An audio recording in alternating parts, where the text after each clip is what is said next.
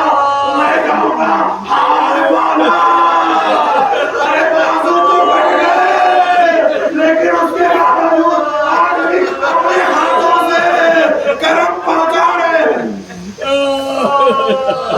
ہاں عزیزوں بابو ہمارے چیز یہ طرح سے نکل رہا ہے جو دوسروں کے وعدے پورے کرتا ہے، دوسروں کی دعاؤں کو پورا کرتا ہے. ذرا تصور کریے جو سکینہ جس سے اتنی محبت کی عباس کو. عزیزوں جس سے وعدہ کیا کہ میں پانی لے کر آؤں گا، اگر پانی کا وعدہ وفا نہ کر سکے تو کیا کہا اے آقا مجھے محسوس یہ ہو رہا ہے آپ مجھے خیمے میں لے جانا چاہتے ہیں، میرے لاشے کو خیمے میں مت لے جائیے گا. مجھے سکینہ سے شرم آتی ہے، مجھے سکینہ سے شرم آتی ہے، مجھے سکینہ سے شرم آتی ہے.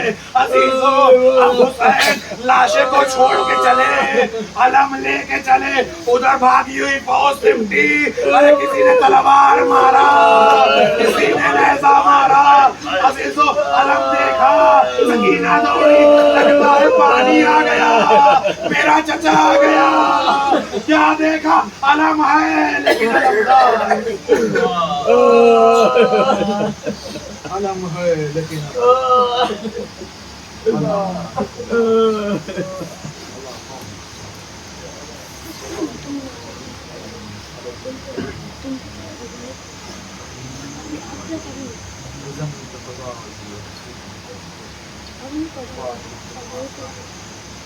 محمد علی ہمارا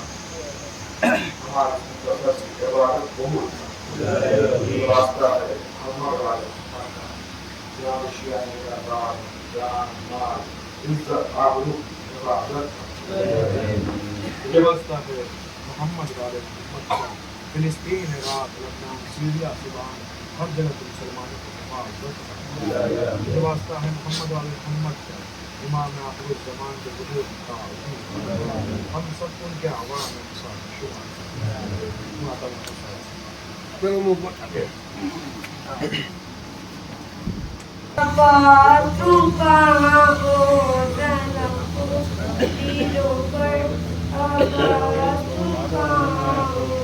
زینب پکاری رو کر عباس تم کہاں ہو، زینب پکاری رو کر عباس تم کہاں ہو، زینب پکاری رو کر عباس تم کہاں ہو، زینب پکاری رو کر عباس تم کہاں ہو.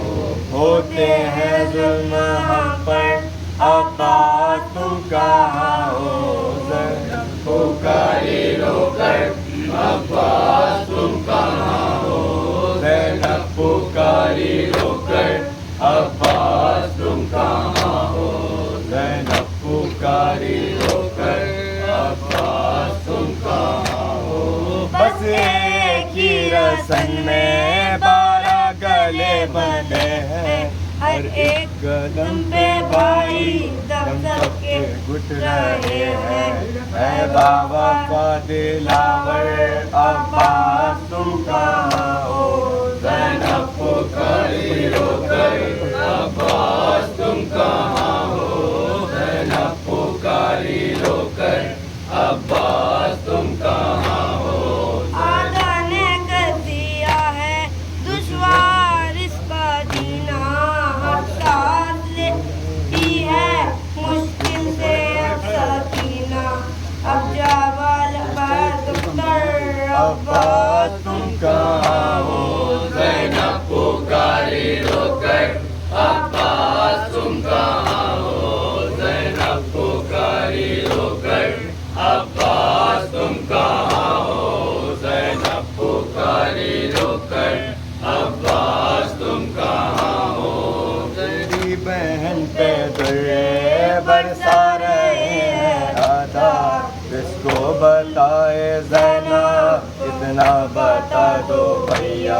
کوئی نہیں ہے یاور عباس تم کہاں ہو زینب پکاری رو کر عباس تم کہاں ہو زینب پکاری رو کر عباس تم کہاں ہو اپنا نہیں ہے کوئی آ کر جو ان کو روکے باغی کی یہ بہن ہے شامی یہ کہہ کے مجھ پہ برسا رہے ہیں پتھر عباس تم کہاں ہو زینب پکاری رو کر عباس تم کہاں ہو زینب پکاری رو کر عباس تم کہاں ہو علی مولا حیدر مولا علی مولا حیدر مولا ہے شہ پہ خنجر عباس تم کہاں ہو زینب پکاری رو کر عباس تم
کو